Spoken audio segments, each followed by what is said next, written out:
right. Oh, I need to record. Yeah. All right. And I don't have the RC up. I apologize because I don't. And you got to do the music too. Yeah, I got that part. All right. Okay. So we are recording. Everything looks good. And this isn't what I'm looking for. All right. All right. You read. Yep. And I'll push Here we the go. thing. Here you go. 3, 2.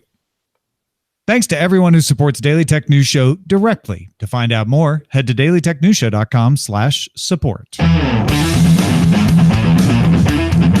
This is the Daily Tech News for Wednesday, September 5th, 2018 in Salt Lake City, Utah. I'm Tom Merritt. And I'm not going to be thrown off by that. From Studio Feline, I'm Sarah Lane. And from the same place Tom is standing, literally inches from me, I'm Scott Johnson. And from a place that's closer to Studio Feline than Salt Lake City, I'm Roger. We started this innovation yesterday, Sarah. Roger's just going to introduce himself from now on. Great. I am the Eeyore to your Christopher Robbins, Tom. Oh, but that means you're so sad all the time. But you know what? Kind of accurate. See, it's already working better. No, because it started when it was like, well, I should introduce Rogers here so people understand when he pipes in later who he is. But now it's like, well, it just seems silly for me to have to introduce him. So we're yeah. Roger's part of the show. Introduce yourself, man. So with that taken care of, let's start with a few tech things you should know. Oh, yeah. There's the part for that, too. Yeah. There you go. There. Theranos is shutting down its business entirely, according to an email that Theranos CEO David Taylor sent shareholders and was published by the Wall Street Journal. Now, Tom reminded me earlier this morning that we have perhaps never talked about Theranos on the show before. The company claimed a cheaper alternative to traditional medicine tests like blood tests until inconsistencies in the company's practices were published in 2015. That also started with the Wall Street Journal. Theranos founder Elizabeth Holmes was indicted on federal wire fraud charges in June, along with the company's former COO, and President Ramesh Balwani. Prosecutors say the two defrauded investors, doctors, and patients. We've never talked about that? Nope. Oh, my gosh. Didn't really think it was as much of a Well, it was. Well, now it is. BitTorrent publicly launched a new BitTorrent client. How very exciting. uTorrent Web, which has been in beta for years. uTorrent Web handles all downloading and playback from within your browser. And like uTorrent, uTorrent Web can play audio and video files before they're finished downloading. uTorrent Web is only available for Windows for now. Snap introduced 2 new styles of its Spectacles 2 glasses. They're not giving up, folks. You can get Veronica and Nico with polarized lenses and a new black semi-soft case, both available starting today for $199 in limited quantities to be sold at select Nordstrom and Neiman Marcus stores in the U.S. and a variety of retailers in Europe this fall. Snap's partner Lensable will continue to let customers order prescription lenses for their glasses. Neiman Marcus, it's pretty, nice it's kind of high society, yeah. Nintendo Direct Stream has been scheduled for Thursday, September 6th at 6 p.m. Eastern Time. According to the Nintendo Direct website, the presentation will run for 35 minutes. We'll see if that happens. And we'll cover both 3DS and Switch games. They're pretty good at the time. Yeah, because it's all pre-made now, so they don't. Yeah, they pre-produce them. Yeah, so I'm guessing they'll hit the mark. They're probably the only one that has a chance of staying close to their time. The biggest issue is whether 35 minutes. Make up the very lackluster showing at E3. Yeah, I think that's why this is happening. When it's happening, they need to do something before the holidays get here. So we'll see. All right. Well, let's talk a little bit about another company that's not pivoting so much as changing direction. Yeah. How about Vimeo? Vimeo CEO Anjali Sood. How you like them apples? That was all right. It was all fine till you pointed it out. Okay, yeah. You just played it off, man. It was perfect. Scott just really likes his name. Anyway, CEO of Vimeo tells Axios the company is changing its business to focus on selling software tools to its community instead of being a video viewing destination. Sood said this allows Vimeo to go after a less competitive social software as a service market focused on stock images of video. Vimeo will now sell Vimeo Stock, a software tool for creators like Getty Images and Shutterstock. I think this is a fascinating shift. Yeah, they're sort of ceding the platform ground to YouTube and saying, we're going to be a distribution channel focused on helping creators creating their videos. Where are people going to get their legal nudity, though? Because that's a thing they're known for. You go to Vimeo for your artistic naked people. Really? Oh, I didn't know that. Yeah, big time. I just, I've always known Vimeo as, I'd signed up and 2009, I think, is when my account started. And yeah, at the time, YouTube was ahead of Vimeo, but Vimeo was a legitimate competitor to YouTube. It was kind of the same thing. Yeah. And over time, it sort of became a more, well, if you work for an ad agency or you're a little bit more serious about video quality, you might go to Vimeo over YouTube. Yeah. That was still a few years ago, right? So, at this point, I've been paying for a pro account on Vimeo for years, and I have to admit, I'm like, no one's really coming here. This is not a place for discovery anymore. No, that's the thing. And they're leaning into that. They're like, fine, we'll do what we're known for and good at. They also had, for a hot moment there, they were the place you'd go for the more artistic stuff, but also like documentaries and longer form stuff. Sure. You're doing that all now. It's no longer 15-minute limits on YouTube. So, yeah, it's probably the pivot they have to make. China's Mobike bike sharing company is leaving Manchester, England, making it the only city among 200 worldwide to lose service. Mobike says it was losing roughly 10% of its bikes each month to theft and vandalism, including bikes that have been set on fire or left in canals or perhaps garbage dumpsters. It's Manchester. Mobike has processed refunds and removed the bikes from the city. The company will continue to operate in London, Newcastle upon Tyne, Oxford, and Cambridge. And apparently they got close to doing the same thing in Newcastle, but were able to get things worked out. Manchester is sort of like, well, hey, you've worked this out in other places. It's not like you couldn't have done it here. Right. But Mobike begs to differ, right? They're like, no, we tried. Like, your consumers are revolting. Maybe not the right market. Well, I don't even know it's the consumers. It's just people. Right. Yeah. The populace in general. Because it was actually well used. A lot of people were using the bikes, but there were also, unfortunately, a lot of people vandalizing the bikes or trying to steal them. It is an example, I think. I mean, the temptation is to make jokes about Manchesterites or something, but it is a symbol that when you are a company going into a different culture, it can be hard, right? We think of that as Western companies going into China, but here's a Chinese company going into Manchester, just unable to navigate the culture. Do you think it got any worse when like football time comes around? Soccer, I mean. It always gets worse. I mean, again, that's the stereotype, right? Yeah, the yobs. Well, but one of our stories last week about Uber possibly using jump bikes to make new Uber bikes in a warehouse in San Francisco. It was the same thing. The CEO of Jump didn't say whether they were doing it or not, but did say there is an issue. People steal parts of the bikes, they vandalize them, they take the chains. This is an ongoing problem that we have to solve when we manufacture the bikes in general. Yeah.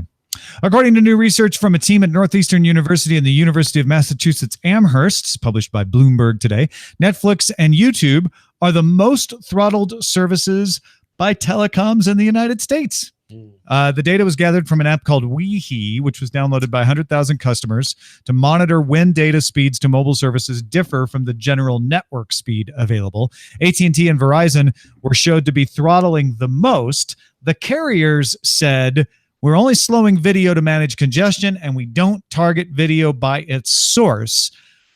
So it's kind of a he said, she said, because if you look at it from the carrier's point of view, if they're saying we only slow down the video to DVD quality when we're congested, then that means the most popular sources of video would be the ones to show up the most, which is YouTube and Netflix. Yeah, I'm a little surprised that they're I'm a little bit. I guess I'm not surprised that there's some throttling going on, but I thought nobody was allowed to do this anymore. Why did I think that? Why did I think? I know that. Hold on. I know that net neutrality has changed, Scott. Roll back of all that stuff. Yeah. Is that a sign of that? Well, first of all, because they all said, "Oh, we're not changing." The carriers could always do this. T-Mobile was doing 0 rating on video and throttling everything that wasn't in its plan before the open internet guidelines were changed. Yeah. Mobile carriers always had an out on this. This is trying to show whether that practice has increased since dropping the open internet guidelines and the reclassification of the internet. And it seems like maybe it has increased. The carriers are saying if it's increased, it's only because we're free to manage our networks better. I think what the problem I'm having is that I have unlimited data now. but I'm still in this paranoid position where I'm thinking, well, I can't just watch a TV show on Hulu on my phone. That's weird. Yeah. Where's the Wi-Fi? You can. I can, but I don't. And in fact, even when they throttle you, you might not notice the difference because it brings it from 1080p down to 480i, which on a lot of phones, some people may not even be able to tell. Yeah. Yeah, I mean, I have Verizon Unlimited, and when I'm at the gym, they have like weird Wi-Fi there that never works. I do watch movies and TV shows on my phone, and that's LTE, and for the most part, it works really nice. But I realize that I am much more of a data hog than the average person. Yeah, I watch a lot of high video quality stuff. That said, I do want to know if unlimited is unlimited and when it is not. Yeah. I agree. Google launched a new search engine for scientific data called Dataset Search. Universities, governments, and other institutions that publish their data online can include metadata tags in their web pages that describe who created it, when it was published, and how it was collected, etc. Google tells The Verge the goal is to unify the ability to find in the tens of thousands of different repositories for data sets online. The initial release of Dataset Search will cover the environmental and social sciences, government data, and data sets from news organizations like ProPublica. This is a really cool effort. So what Google's doing is saying, you've got a lot of data out there in support of articles, in support of studies. But even the people who want to find it can't always find it. They use an example in their article on The Verge of a climatologist who wanted a particular kind of data and didn't find it until she ran into a colleague at a conference who told her where it was, and it was in a very prominent data repository that she just hadn't checked. So Google doesn't want to replace those repositories. It wants to index them and make it easy for scientists to find the kind of data sets that will help them in their research. I like it. I mean, look, what's not to like? What's not to like there? That seems like data we could, benefit from. Don't make it so hard or weird to get to. I'm all in on that. Yeah, I mean, it's as much as Google can. I mean, Google is such a repository for data in general, but as much as it can make sense of this kind of data that specific people, are you researching something specific? Are you part of an organization like a university? Are you part of a government organization? All of that. The more you know. And this is the kind of thing that isn't found in just general web spidering, right? These are sometimes called the hidden web, and you need specialty search engines for them. So, I mean, I'm surprised that no one has done this before, and yet, as big as Google is, the academic world seems to be welcoming it. Yeah. Well, speaking of large networks, let's talk about Facebook. According to a new Pew Research Center study surveying U.S. adults that was conducted from May 29th through June 11th, 42% of Facebook users have taken a break from the network in the past year. 54% of those users aged 18 and older say they've adjusted their privacy settings in the past 12 months. That number is actually higher for younger users. Around 42% say they've taken a break from checking the platform for several weeks or more at a time. 26% say they've deleted the Facebook app from their cell phone. Done with it, don't want it. And 74% of those Facebook users say they've taken at least one of those actions in the past year, at least anything that I've just described. Also, Republicans are no more likely than Democrats to have taken a break from Facebook or deleted the app from their phone in the past year, according to the study. Oh, they're all the same after all, Tom. Well, the point of that, I think what Pew Research was trying to show was, and if you read the study, they say this, they were trying to investigate whether there is a suppression of voices. Are a particular political leaning leaving the platform in larger numbers than another because they don't feel their voices heard, and I don't see evidence of that. If they did, like, these numbers seem high and crazy, 42% taking a break. Like that seems like weird, but on a platform at 2.5 billion or whatever it is now, it's not really that shocking. Like, and of course we're all going to change those settings. And I'm telling you, every time you hear in a news story where it says Facebook turns out have been, holding whatever information and they've got a new option up to go turn that off, I think people generally, at least in some percentage, about like half, go and do it. About half. They maybe go a do little it. less than half. Yeah, go and do it. They're like Android upgraders. Sorry.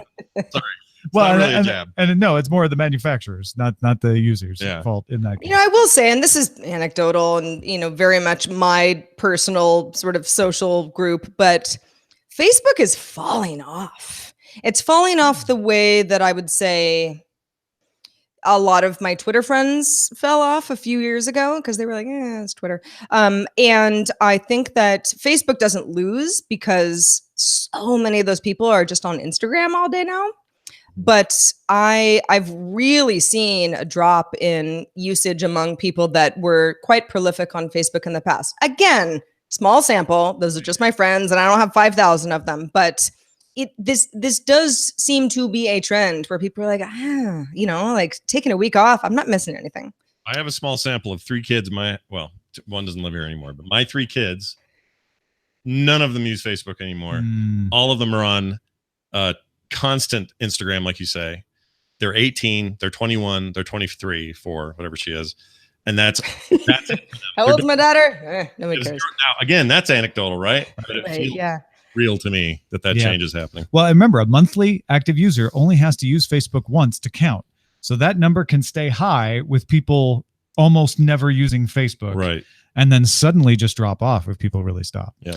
Hey, folks, if you want to get all the tech headlines each day in about 5 minutes, be sure to subscribe to dailytechheadlines.com. Go do it right now.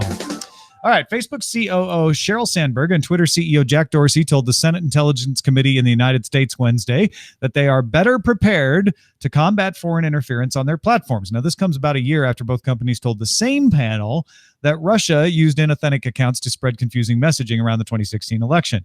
Google had been invited to testify at the Senate Intelligence Committee, but declined to send Google CEO Sundar Pichai or Alphabet CEO Larry Page. Google's Kent Walker, the senior vice president of the Global Affairs Department and generally their top lawyer, was made available, but Congress declined to let him testify, saying they wanted the decision makers. Yeah, not the lawyer. Well, he's the guy who makes the decisions about social networking type policies and election ads. Right. Whatever. Well, right. Yeah. The name recognition isn't there. In the afternoon session today in the U.S. House, Dorsey answered questions about whether social media is biased against conservative views. So I want to go over a little bit of what happened at each of these events and a little bit about each of the stuff. And then I have an opinion about what's going on here that's evolved today and is a little different even than what I said on the morning stream this morning. In the Senate Intelligence Committee, Senator Mark Warner said, "I'm skeptical that ultimately you'll be able to truly address this challenge," talking about election meddling, "on your own. Congress is going to have to take action here." So that's made the headlines, is we're threatening to regulate you. Twitter said it was considering plans to label automated accounts. Though Dorsey acknowledged that all bots are not detectable, he said it's really a question of the implementation, but we're interested in it, and we are going to do something along those lines. So appealing to both the congressmen and the public, the Congress people and the public to say, we are going to try to do something. Also, Republican Senator Susan Collins said she had learned from a university report that she'd been targeted some 270 times by Russian-linked trolls on Twitter. Big number, 270 out of context. Also, probably all of us have been targeted more than that often by bots that are Russian controlled. Yeah. All right. The implication is that it's because she's in government. She's getting also more. 270. If you've been on Twitter at all, probably not that much. Right. I was targeted 5 times today. House Energy and Commerce Committee was still wrapping up right before the show, but basically Twitter submitted a new study that found that Democratic and Republican lawmakers have equal reach on the site. Of course, combine that with what we talked about earlier, but it was still the House members trying to say you need to be committed to free speech. So in the Senate, saying you need to crack down on these bots, you need to crack down on the meddling, you need to stop a certain kind of speech. And in the House, you need to stop limiting speech. You need to stop silencing voices. All right, follow with me here. The Department of Justice today, the Attorney General has scheduled a meeting for September 25th with a number of states' attorneys general to discuss a growing concern that companies may be hurting competition and intentionally stifling the free exchange of ideas on their platforms, according to Justice Department spokesman Devin O'Malley. So Attorney General Jeff Sessions wants to investigate whether not there's election meddling, that's already being investigated, but whether there's suppression of speech. Google said they briefed the committee in these matters several times and had understood that Walker would be an appropriate witness, but suddenly he was no longer an appropriate witness. Now that's from he said, she said there, but it sounds like Congress, as we mentioned, wanted a big name. This is the third time in less than a year the top social media executives from Silicon Valley have come to Capitol Hill. November was about election meddling. April is about privacy. Today was about both election meddling and suppressing of conservative voices. This is not, in my opinion, about any of that. There is little to no evidence that any of the meddling has had any actual effect. There's plenty of evidence of meddling, and I'm not saying it hasn't had an effect, but nobody's coming forth with the evidence of here's what it did. Here's what's happened. There's not been much study, and what study has been done is never proffered in any of these sessions. To me, this is a movement on some side to exploit fears to gain advantage, and on the side of the tech companies to keep their businesses profitable. So the tech companies show up because they want to polish their image, or they don't show up because they think they can only lose in their image, Google. Mr. Dorsey said, Twitter is approaching these challenges with a simple question. How do we earn more trust from the people using our service? Facebook says the same thing. Google says the same thing. They are focused on how do we win you back? How do we make you trust us again? We need your business. Whereas the Congress people are all saying, how do I win the midterm election? What do I say that I can use in an ad that says I held these people accountable? That's why you get the cross purposes of too much free speech, not enough free speech. This is a battle for control. All right. This is my new thesis. This is a battle for control of the new most powerful communication medium. And you are seeing every entity with an interest in using its influence playing all their cards to try to gain an advantage of using it. It's not newspapers anymore. It's not radio. It's not television. Television got dragged before Congress constantly when it was the most powerful medium. It is no longer the most powerful medium. This is the internet, and particularly social media coming into its own.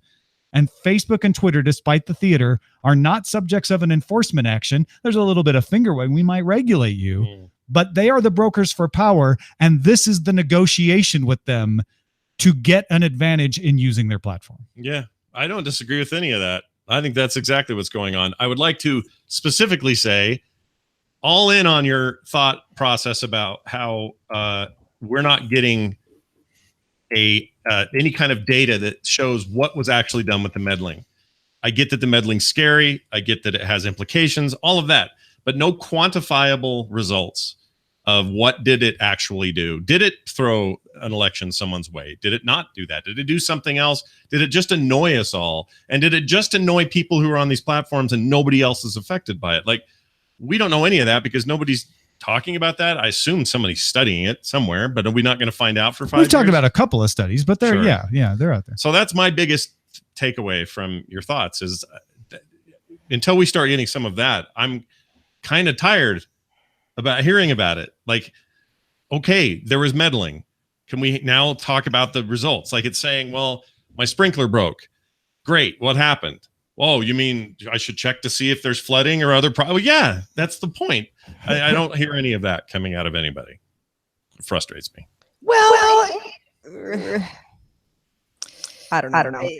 When it comes to Twitter, Twitter specifically has had this very strange PR issue lately, where you're either on the side of Twitter or you're not. We don't have to get into that about, them being like, well, the bad things are happening and, bad actors are definitely exist, but we have to be really careful about what accounts we're, either deleting or blocking or, the like. And Facebook is going through the same issues. And I think it's very true that a lot of executives are sitting around boardrooms, at these companies going, okay, this got away from us. And now that we've seen patterns of user behavior, that we're savvy enough to kind of go under the radar until it was a huge issue. It's so that everything is now reactionary. I'm willing to forgive anybody really for that, because these are all networks that, we're all kind of figuring out how powerful they are as we go along. Now, it's not to say that the people in charge should not have a firmer hand with some of these decisions. And I have issues with particularly Twitter and Facebook in a lot of ways, but I can't help but think we are on the right track, because if you're holding a company that now knows what's going on and what can be possible, very accountable, particularly before big things happen like a national election, then again, knowledge is power, right? I have a slightly different take on it. For me, it just comes out as being these companies are like the perfect scapegoat for everything that can or will go wrong because they wield such a mind share in, at least in the political, mind share sense, that it's suppressing speech from our side, or you're allowing a very aggressive, virulent kind of reactive speech that doesn't help the political discourse.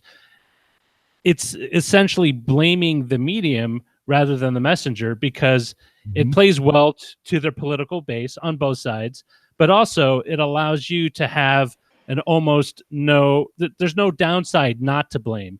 There's no downside not to haul them for. No one's going to say, oh, why did you waste your time bringing up the heads of Twitter and Facebook on Capitol Hill? No one's going to say that. Everybody's going to say, what did you learn? What did you do? What Tom was essentially alluding to. They're scoring political points, but at the same time, they can, they can set up themselves down the road. It's like, well, you know what? We would have done better, but this platform was suppressing our political agenda by by basically stopping any of our political views getting through, or this platform allowed a political agenda to get out of hand because they let everyone and their mother talk about it ad nauseum, and it just kind of covered the whole thing and swamped the entire debate in a particular viewpoint where there was no balance, there was no nuance. You know what I mean? So for me, it's just kind of the perfect political football where you could just toss around. Everyone has fun. No one gets hurt. Well, maybe the companies, but even then,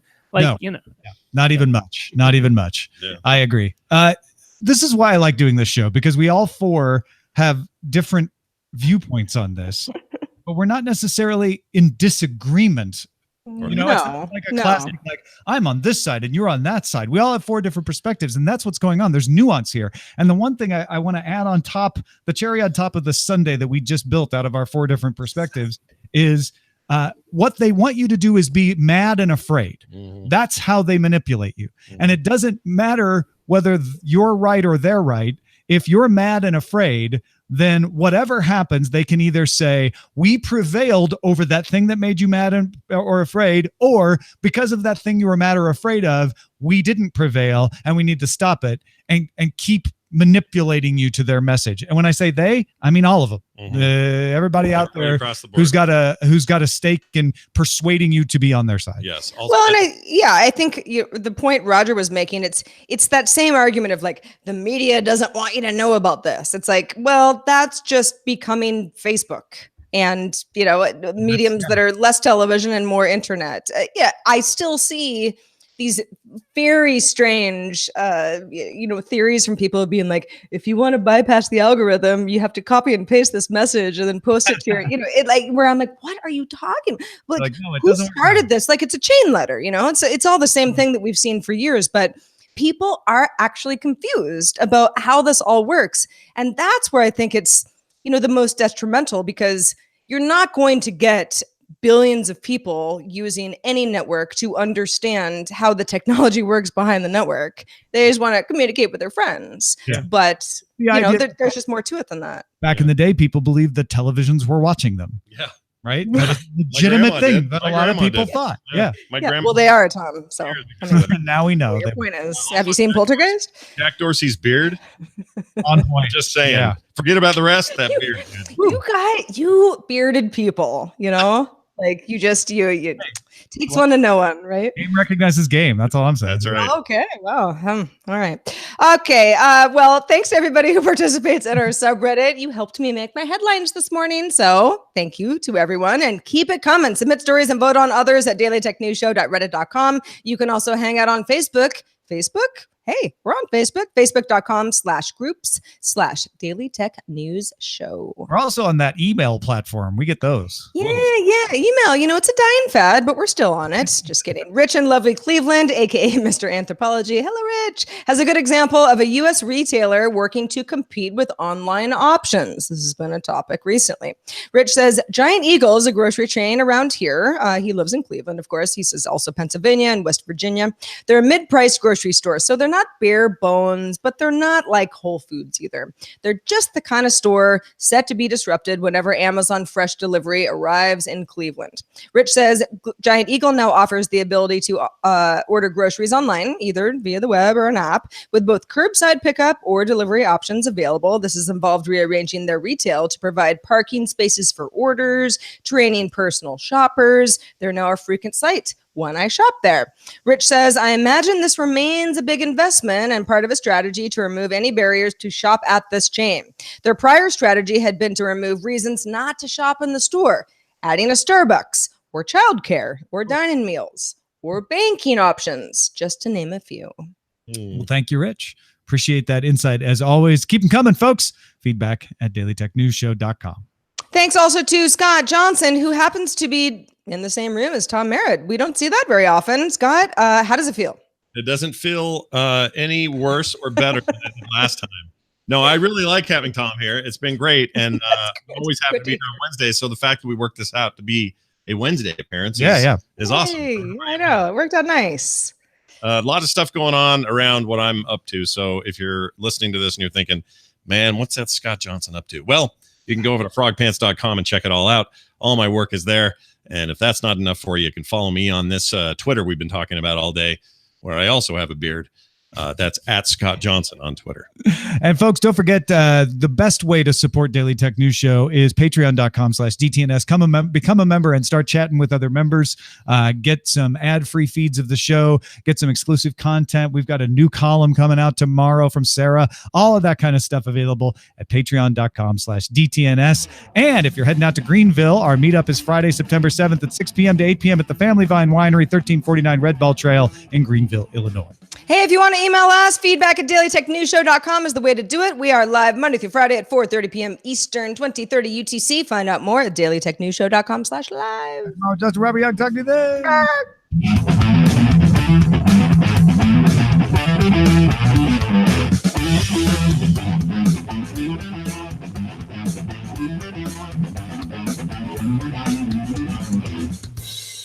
This show is part of the Frog Pants Network. Frog Pants Network. Get more shows like this at frogpants.com. Diamond Club hopes you have enjoyed this program.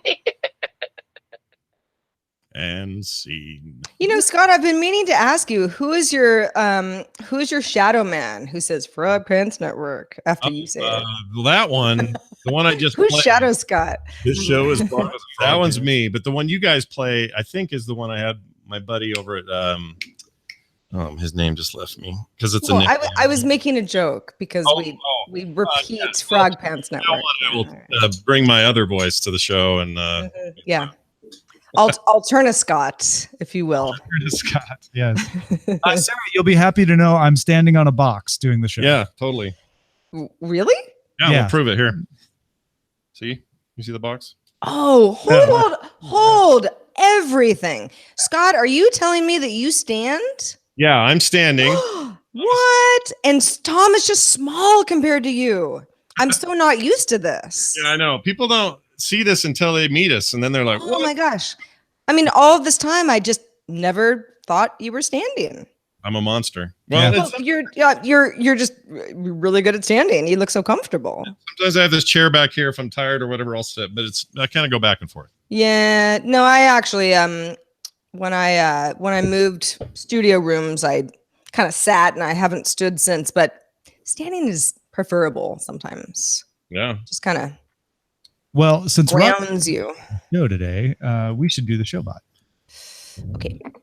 Showbot.chatroom.showbot. Let's see. We got Scapegoat Valley. Must not be it. I don't really know what that means. Oh, I see. Yeah. Scapegoat Valley is actually pretty good. You bearded people. Your consumers are revolting. That's funny. Consumers are revolting. Your consumers are revolting. Let's see. Mobike, Mo problems. I don't know. Does it do it on the one I'm on? It's not the same chatbot, is it? You keep going over. Yeah, sorry, we're trying to figure out this chatbot thing because Show.chatroom.net. Did you record the show? Oh, you recorded the show. Yeah, I recorded it. I'm still, because I need to keep recording. I only have one recording, so I need to record for the rest of the Good Day Internet. But if you have that version, would you be able to Dropbox it to me? Already in the Dropbox. Oh, it's already in there. Oh, Yeah, Tom. Actually, I need to do a quick Ever pass the overachiever. volume, but I'm gonna do that real quick. All right, So you hold don't have to off. worry about Hold it. off. Yeah, don't do anything But yet, it will Roger. be in the Dropbox like super shortly. Yeah, give me 2 seconds here just It's to saving. give us a quick. Let's do a little noise reduction here. Doodle-a-doo, do-do-do-doodle-a-doo. I had Scott record it straight into the Dropbox folder, so it'll show up Yeah. super fast. In fact, it may in some form already be there, but don't do anything quite yet until. I will not touch before I make sure. All right, will be cursed. So it's showbot.chatroom.net, right? Yeah. Showbot. And I'm going to go ahead and cast my vote for Scapegoat Valley. I think that one's very nice. Like Monument Valley, Scapegoat You Valley. guys go. Really like Uncanny Valley. Hey, where are you going on vacation? I think we're going to go to Scapegoat Valley. Valley, yeah. Scape- Yeah. Valley, It's like baby. a 4-night thing, not Yeah. even a week. No good Sounds- to blame everything on someone else for an entire week. There. That sounds great. Isn't that what you do? You blame room service. Room service didn't clean my room. Scapegoat Valley. I'll never stay here again. A friend of mine asked me, because I was like, I have to take a vacation one of these days, whenever I can catch up on sleep. And she was like, what's your dream vacay? And I'm like, to never talk to anyone for 7 days. I don't even have to leave my house. I just don't want anyone to talk to me. That's truly my ideal vacation. And then I would miss everybody and I'd come back and it would be fine. But That's the kind of vacation that I also like to take, or would. yeah. Because you just chill. Don't have to go to an airport. Yeah, Don't have to pack anything. Don't have to think about, but everyone should. like the cool tropical island that's like, like the cool one. Everyone should think you're gone so that they don't bug you. You are gone. Yeah, because You you're gone. disappeared. you're out of there. That's right. Yeah. You read books. You should see a wave file pop soon. Okay. It's a wave, so it's bigger. But And it's called like DTNS Tom. DTNS Tom. My perfect vacation would be to be at whatever exotic locale without actually having to go through the whole process of traveling. Like, Well, Yeah. I mean, so me too. So I'm like, let's go to the beach right here. I mean, beaches are beaches, Billy, right? You like the fauna around the beach is like kind of different, but otherwise, I I also had a very long travel day yesterday. So I'm like, if I have to get on a plane, I want to go. I did. Yeah. No, I would love it if I could be at a place where like you just go out your front door and you're there, whatever exotic locale, like a lagoon where the waiters are dolphins and they come up to you with your Waiter exotic- dolphins. That would be cool. exotic beverages in hollowed out gourds of fruit. Like a cantaloupe or Like a cantaloupe, pineapple, a pineapple, a yeah. coconut. Ooh, yeah, that sounds good. What do you think, Odie? Let's put you to work. Let's see. So I can touch it now, or I shouldn't touch it. I don't know why I called it Tom. Mine's 215 though. Yours is 307. Oh, mine's So I downloaded the file that said DTNS Tom. So Does it commit okay? It should be 742 meg, give or take a few K. wow. You don't get a commercial or something. No, I got one that said 8K. Oh, it's still uploading. Okay. All I right, think. let's see. I downloaded something and it was exactly 8K. 6 minutes left. Oh, okay. Yeah, it says 6 minutes. I will not touch. Well, this gives me ample time to Why don't you Talk- we should have changed the file name so then you know for talk about dolphins. Good, but then it would have. I love a good dolphin. Yeah. Yeah. Wonderful animal. Oh, they taste great. Oh, you mean to play with and stuff. So- Well, Scott it Johnson. depends. If they're in a group and they're all young males, they're jerks. Now I know that whale is a delicacy, although that's not something that I would eat. Do people eat dolphins? Yes. I mean, They someone do? does, right? There's got to be somebody. They eat them in Japan. Yeah. That was the whole documentary The Cove was covering. Oh, really? See, I didn't watch it because, of course, I'm like, I can't handle Part it. of it is a lot of those cultures ate whale meat because it was an available source of protein, not because things become delicacies. Because after the process of eating something, overfishing, and yeah. Like there's a lot of delicacies in Chinese cuisine, and it's mostly because, hey, we're a country that used to suffer regular famine, so you ate everything you could to stay alive. And after a while, you excuse it by saying, "Ooh, it's a delicacy." It's like it's right. like this. Like or rhino horns because it's part of certain traditional Chinese medicine ailments. Buy a pack of Viagra. Whatever. It works much better and is probably a lot cheaper. And works, I'm sure, compared to. No, I don't know. Have you tried that? No, I have not tried the rhino horn. No, I don't need it. I got shorter. I'm too tired. Okay. I just want everyone to leave me alone for a week. Viagra, come on. Sounds Actually, worse.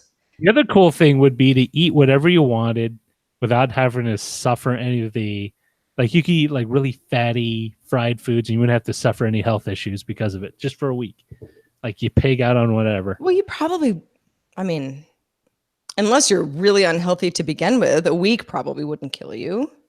But you'd probably feel pretty bad at the end of that week. Well, that's what I'm saying. You don't have I any. see. Like, without nothing. the repercussions of just feeling gross. Like it's like being able to drink as much as you want without, having a really bad hangover. Yeah, sure. Yeah, I mean, I don't drink red wine anymore because it just I'm hot. It makes me feel like overheated. Like I don't even just a glass. It's like I actually can't drink too many beers anymore because I will not feel good the next day. Not in a hangover way, like I ate something I didn't agree with me. Too much. I don't know what it is. Ooh, maybe you might all that beer. I know, right? I drink cider a lot because of that. I like a cider. I like something chilled. Doesn't have to have ice in it, but something cold. But there's something about red wine. Beer, I'm not really drinking beer these days, but a beer here and there, not a problem. But even just one glass of red wine with dinner the next day, it's like, it's like I feel like I have a fever. And this apparently is something that it's like a tannin thing that bothers people. So I'm like, all right, well, I just won't drink that anymore. Oh, well. Into the evening. I can't have, they got like green tea, caffeine pills, like extract. Yeah. Those make me worthless. I'll take one of those, and for the next 3 hours, I'm just a jittery mess who can't focus. Wow. It's bad. Is that the only caffeine that you ingest? Well, no, like I can do Coke and, soft drinks are fun. Well, because every so often coffee will kind of turn on me a little bit. Just my stomach is just too acidic. So if I drink green tea, I'm talking like loose leaves. I go out of my way to get nice stuff. Yeah. It's that caffeinated, but the pills I've never had. Yeah, the pills are, I don't know what's just concentrated or what the deal is, but it just jacks me. Too much at once, huh? Yeah. That's the worst. Where you're just like, I just want it to go away. If I could just take some base to make it go away, I would. Yeah, some kind of absorbent or something. Yeah. 2 minutes, it says, Roger. 2 minutes. It's like waiting. 1 minute. Oh, look at it. It's freaking out. Oh, it's freaking 45 out. seconds remaining. I think the problem is I was syncing all the other A DTNS watch files. Dropbox never syncs. No. I'll say. We are watching So my grandma used to always say. A boiling Dropbox never syncs. Yeah. Don't boil your Dropbox. I don't know what this means, but it'll mean something to you someday. I did this morning where I stared at a file conversion forever and it just seemed like it was never going to go anywhere. Finally started talking to Tom about something, and then it was done. Yeah. So I don't know why we're doing this again, but it's torturing us. It's gonna be any second. I have to think second. Those final 5 files is the one we're doing, but I don't know. The final 5. The final 5 files. Well, I'll tell you guys, those of us who have dogs, 3 out of 4, I used rover.com yesterday because I had to go out of town just for the day, not overnight, but still like a solid 16 hours. I was, the dog couldn't just be here all day. And I wasn't comfortable having someone just walk him a couple times. Like he needed to like be somewhere else. Sure. And it's very affordable. Depending on who your rover is, but they lived not next door, but I mean, within a 5-minute drive from me, very convenient, super nice. And, my flight was late, as I mentioned. And, I probably just got really nice people who weren't annoyed with me because of that, even though I felt bad about it, even though it was out of my control. But I thought it would be more expensive, honestly. It's $40. $40, huh? Yeah. And if you want to hear more of this discussion, you should stay tuned and listen to the rest of Good Find Day out Internet. exactly who walked Otis. Wait, $40 per sitting session? No, it's video, folks. Thanks for watching and everything. Audio, folks, stick around. There's more to come. We keep